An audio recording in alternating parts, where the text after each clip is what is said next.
कैसे हैं आप सभी लोग। एक बार फिर से स्वागत है आपका हमारे YouTube channel study with Yogesh में। सबसे पहले तो कनिष्ठ सहायक में सफल अभ्यर्थियों को टाइपिंग के लिए जो जिनका नाम आया है उनको ढेर सारी शुभकामनाएं। तो जो बच्चों की क्वेरीज थी, कई प्रकार की क्वेरी, सर टाइपिंग के लिए कितना समय मिलेगा, जो प्रैक्टिकल है उसका कंप्यूटर प्रैक्टिकल भी लिखा है ना, उसको लेकर क्या है, और इसके अलावा क्या हिंदी और इंग्लिश टाइपिंग बोथ होगी, इस प्रकार की कई क्वेरीज थे बच्चों के, वो तो मैं चलो बताऊंगा ही बताऊंगा। तो सबसे पहले आप लोगों को, जैसे कई लोग क्या करते हैं ना, बहुत एक्साइटेड हो जाते हैं, मतलब रिजल्ट में नाम आते हैं उनको लगता है कि बस हो ही गया चयन। अभी आपको ये ध्यान रखना है कि दो कट ऑफ और आएंगे। जैसे अभी आया ना, जब आपकी टाइपिंग हो जाएगी, टाइपिंग के बाद एक और रिजल्ट आएगा, तो उसमें जितने अभी निकले हैं, लगभग 5 गुना शायद निकाले होंगे, तो उसमें से वो 2 गुने बचेंगे, जितने सीट हैं उसके डबल लगभग बचेंगे डीबी के लिए। और डॉक्यूमेंट वेरिफिकेशन में जिसके नंबर आए हैं, जो मतलब टॉप के स्टूडेंट हैं, जितने पद हैं, अगर उन बच्चों के डॉक्यूमेंट सही हैं तो वहीं पर कट ऑफ चले जाएगी, और बाकी के जो छात्र हैं वो वैसे ही बाहर हो जाएंगे। उसके बाद वो पूछते हैं कि सर हम लोग क्यों बाहर हुए होंगे, मतलब हमारे तो डॉक्यूमेंट भी सही थे, हम टाइपिंग क्वालिफाई भी कर चुके थे, हमें बाहर करने का क्या कॉज है। वो कॉज कुछ नहीं होता, क्योंकि नंबर ऑफ पोस्ट जितनी हैं उतने ही बच्चे सेलेक्ट होंगे। उसके अलावा जो है वो इसलिए डबल ट्रिपल या 4 गुना या 5 गुना बुलाया जाता है, ताकि कोई अगर टाइपिंग में फेल हो जाता है तो पीछे वाले का नंबर आ जाए, और पीछे वाले का नंबर वहां तक आना चाहिए जहां तक कट ऑफ है, मतलब जितनी कट ऑफ है वहां तक का अगर आपका नंबर आ गया तब तो काम बन जाएगा।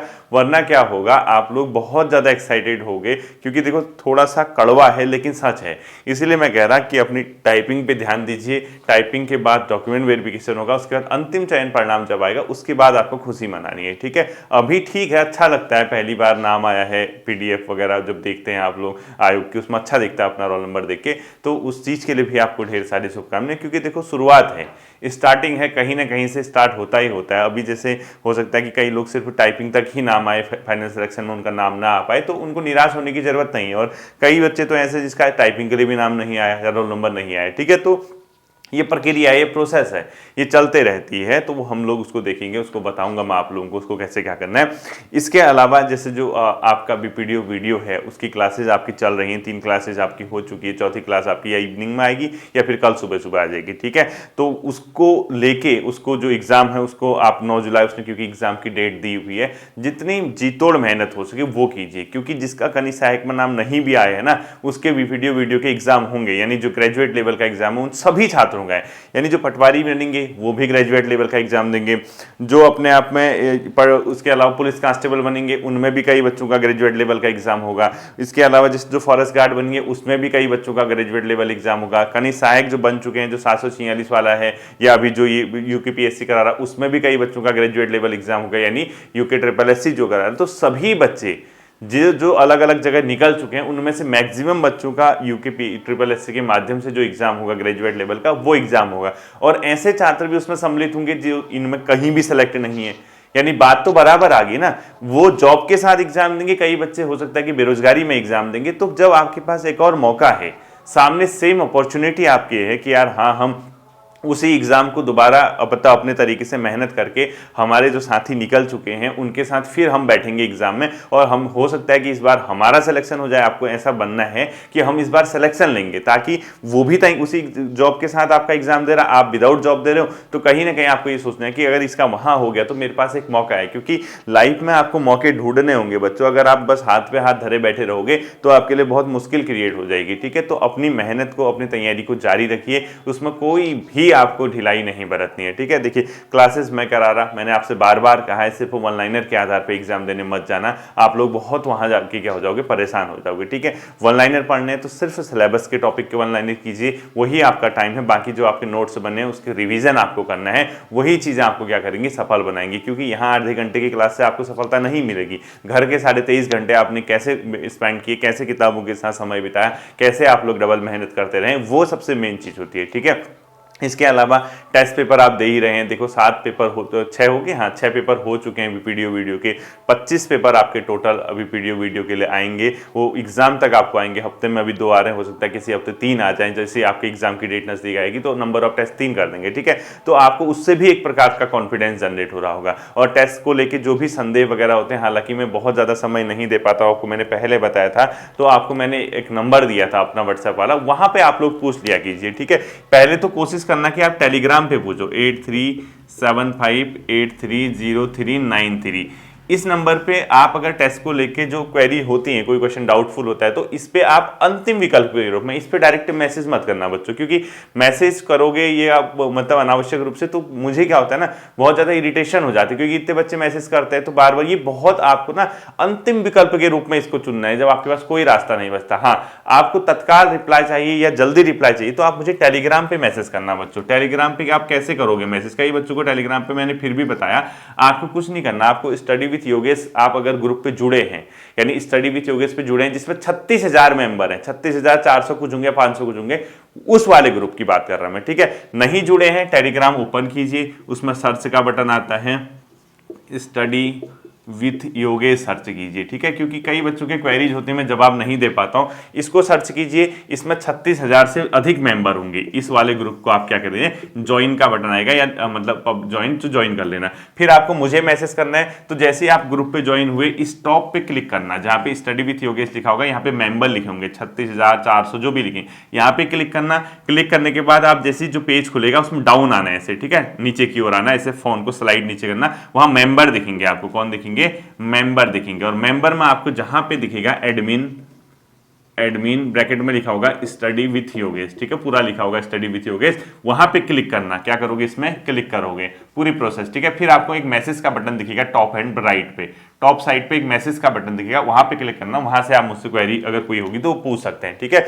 अब देखिए, सबसे पहले हम बात करते हैं बच्चों कनिष्ठ सहायक के एग्जाम के लेके, जो कल आपका एग्जाम का रिजल्ट आया। पहली चीज ये ध्यान रखना, जो कट ऑफ है इसके बाद टाइपिंग के लिए बुलाया गया, लगभग 5 गुना संभवतः इसमें बुलाया गया होगा, आपकी टाइपिंग होगी। बेसिकली इसके लिए जो टाइपिंग मांगी गई है वो हिंदी टाइपिंग मांगी गई है, ठीक है।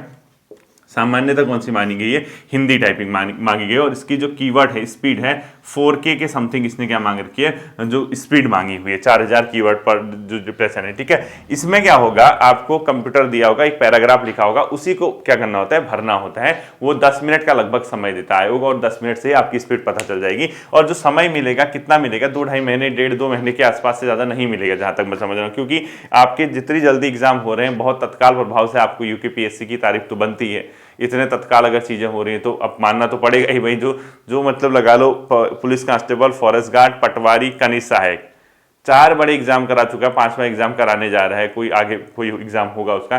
जब इतने बड़े आपके एग्जाम करा सकता है तो आपके लिए कहीं ना कहीं उसके लिए भी तारीफ बनती है कि समय आपका बचा और अनावश्यक आप इधर उधर न फंसे, तो इसके लिए आपको उसकी तारीफ करनी चाहिए कि हाँ जल्दी एग्जाम हो रहा है। हम तो यही चाहते हैं कि जल्दी हो, फेयर तरीके से हो, हर चीज पारदर्शी हो, और जितनी जल्दी एग्जाम हो उतना बढ़िया है सबके लिए, ठीक है। तो ये हिंदी मांगी। इंग्लिश टाइपिंग का जितना मुझे पता है बच्चों, मैंने नोटिफिकेशन तो पढ़ा नहीं है, नोटिफिकेशन आपने पढ़ा होगा, विज्ञापन।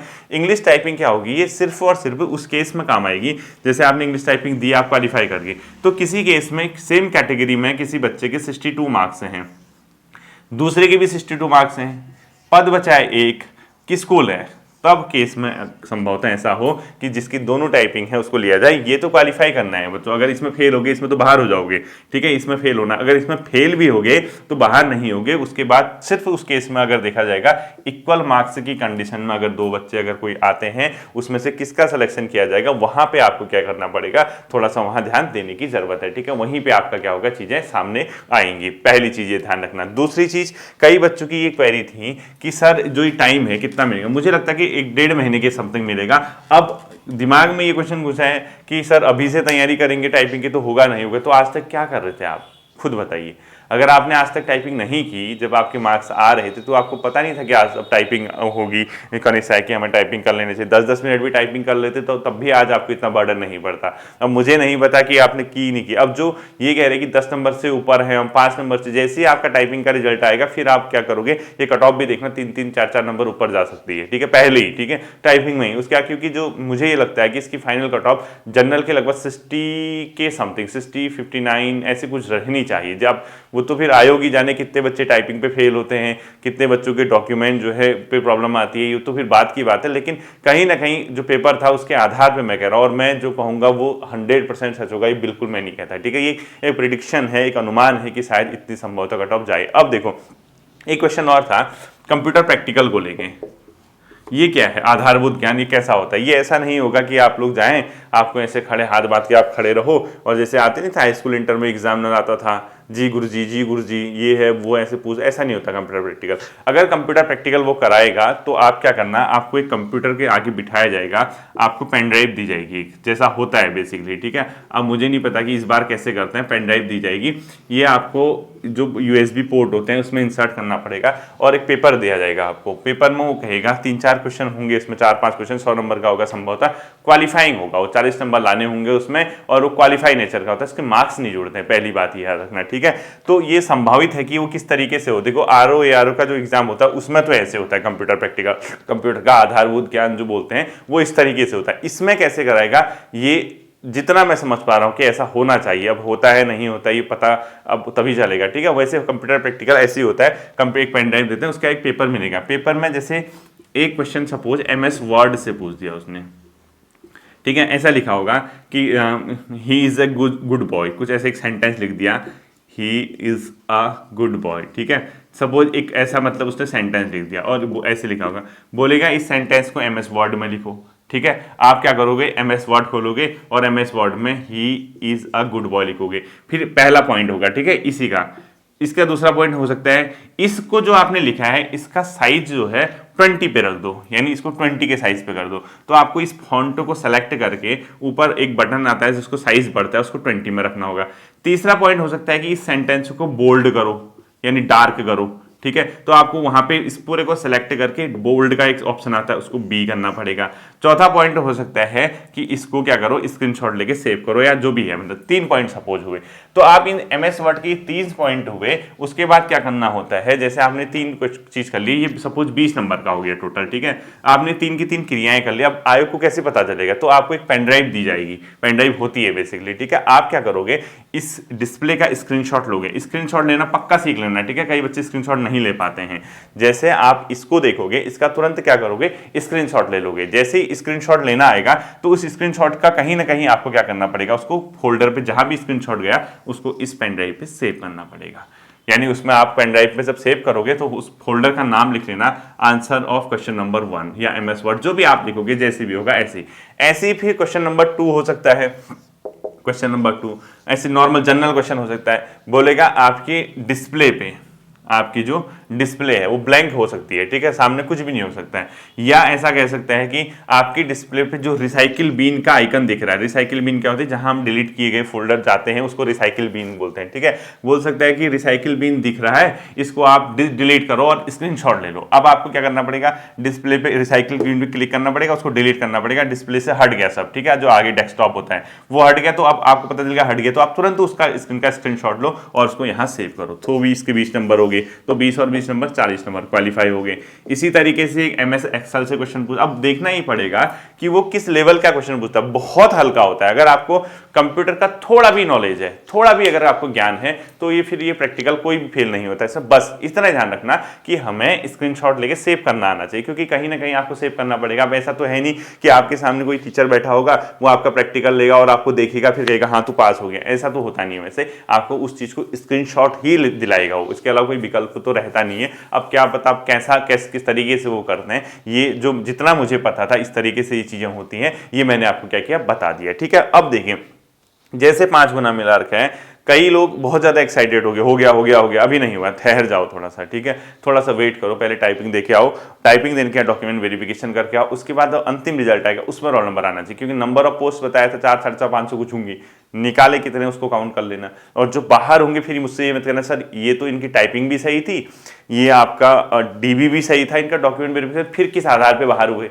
तो मैं कहूंगा कि मार्क्स के आधार पर बाहर हुए, यानी मार्क्स कम थे इसीलिए बाहर हुए। अब आप कहोगे सर मार्क्स कम थे तो बुलाया क्यों, आयोग इसलिए बुलाता है कि वो उनकी एक अपने नियम है। अब उनको ये तो पता नहीं कि जो 500 लोग जिसके टॉप के मार्क्स हैं, जितने नंबर ऑफ पोस्ट हैं उतने जो मार्क्स हैं, क्या गारंटी है कि वो सब टाइपिंग में पास हो जाएंगे, कुछ लोग फेल हो जाएंगे। अब एक एक करके तो बुलाएगा नहीं कि तू भी आ, उनके लिए तो आप अननोन है अभी, उनके पास तो डॉक्यूमेंट पड़े हैं, ठीक है, उससे ऐसा तो है नहीं। तो उन्होंने कहा कि यार हम एक काम करते हैं, 3 गुना या 5 गुना पहले ही बुला लेते हैं, जो बाहर होने वाला होगा टाइपिंग में पहले ही बाहर हो जाएगा, तो अब इसके पीछे वाले को आगे ले लेंगे, ठीक है। तो उसके बाद जैसे टाइपिंग के बाद रिजल्ट आएगा डॉक्यूमेंट वेरिफिकेशन के लिए, इनको इन अभ्यर्थियों को अभिलेख सत्यापन हेतु क्या किया जाता है, आमंत्रित किया जाता है, बुलाया जाता है, जो भी है। अब कई बच्चे टाइपिंग के टाइम पे, अब आप कहोगे हमारी टाइपिंग सही थी हम कैसे बाहर हो गए, मैं कहूंगा मार्क्स कम थे, क्योंकि फाइनल सिलेक्शन का जो आधार है वो सिर्फ और सिर्फ आपके क्या है, मार्क्स है। यानी आप कितने मार्क्स लेके आएंगे ये आपका सिलेक्शन। ये दोनों जो प्रोसेस होगी, ये दोनों ही दोनों प्रोसेस क्वालिफाइंग नेचर की है। इसका आपके सिलेक्शन से वहीं तक संबंध है कि अगर आपके मार्क्स अच्छे हैं, किसी केस में आप इन दोनों को क्वालिफाई भी नहीं कर पाए, तभी आपको नुकसान होगा, पीछे हो जाएंगे। अन्यथा आपके मार्क्स ऑलरेडी अच्छे हैं और आप दोनों चीज को क्वालिफाई करेंगे तो फिर आपका बाहर होने का मतलब ही नहीं है। किसी भी केस में आप क्या होंगे, बाहर नहीं होंगे। तो टाइपिंग मैंने बता दी, हिंदी टाइपिंग पे आपको काम करना है। टाइम देगा, मुझे लगता है 1.5 महीना देना चाहिए, 1.5-2 महीना जितना भी देगा। इसके अलावा इंग्लिश टाइपिंग मैंने बता दिया कि संभावित है कि इस तरीके से होगा, क्योंकि नोटिफिकेशन आपने पढ़ा है। अगर उसने नोटिफिकेशन में ये लिखा है कि इंग्लिश टाइपिंग कंपलसरी है, तब तो मैं कहूंगा कि सबको करनी है। लेकिन अगर पढ़ा होगा कि अंग्रेजी सिर्फ जो टाइपिंग है वो इस आधार पर ली जाएगी कि अधिमानी और हता जिसको बोलते हैं, अर्थात जब दोनों के इक्वल मार्क्स आ रहे, एक सीट बची तो किसको लेना है, उस केस में काम आएगा। प्रैक्टिकल का तरीका मैंने आपको बता दिया, इस तरीके से होगा, ठीक है। और फाइनल सिलेक्शन के लिए मैंने बता दिया। अब आती है बात जिसका यहां भी नहीं हुआ। कई बच्चे ऐसे हैं जिनका यहां भी नहीं हुआ, मतलब 52-51 नंबर में जो बुला रखा है, उनका टाइपिंग के लिए भी नाम नहीं है। उनके दिमाग में बहुत ज्यादा क्या है, तनाव है, टेंशन है कि क्या किया जाए, अब क्या किया जाए, अब कहीं सिलेक्शन नहीं होता, होप छोड़ना। होप छोड़ना कोई अच्छी बात नहीं है, ठीक है। होप छोड़ के कुछ नहीं मिलने वाला आपको। मैंने आपसे क्या कहा है, आप ना अपने अंदर परिवर्तन कीजिए। आप एक बार झांकिए खुद के अंदर, आपकी कमियां कहाँ हैं, आप बार बार एक ही चीज को क्यों दोहरा रहे हैं, आपके बार बार कम मार्क्स क्यों आ रहे हैं, आप क्यों नहीं उस पर परिवर्तन कर रहे हैं, कहाँ पे आपकी कमियां हैं, आप उसको चेक ही नहीं कर रहे, आप देख ही नहीं रहे कि आप कहाँ पे पिछड़ रहे हैं। क्योंकि अगर एक के बाद एक के बाद एक के बाद सेम चीजें रिपीट होती हैं, तो इसका मतलब कहीं ना कहीं हमारे अंदर कमी है, हमें परिवर्तन करना होगा। किसी न किसी तरीके से हमें चीज़ों को चेंज करना होगा, अन्यथा ये बहुत मुश्किल क्रिएट करेगा। आप फिर वही लगे रहोगे कि अब होगा सिलेक्शन, तब होगा सिलेक्शन, कब होगा सिलेक्शन, यही चीज़ें आपके दिमाग में घुसती रहेंगी, ठीक है। तो इसलिए मैं कह रहा हूँ कि अपनी रणनीति को परिवर्तित कीजिए। जहाँ कमी थी, जिस तरीके से आज तक पढ़ते आए हो, उस चीज़ को कंप्लीटली क्या कीजिए, चेंज कीजिए। मैंने फिर कह दिया, आगे एग्जाम है आपका, आपके एग्जाम में आपके यही साथी क्या करेंगे, दोबारा आपके साथ बैठेंगे, ठीक है। ये बातें थी, इस चीज़ को ध्यान रखना। फिर मिलते हैं अगले सेशन में। Thank you.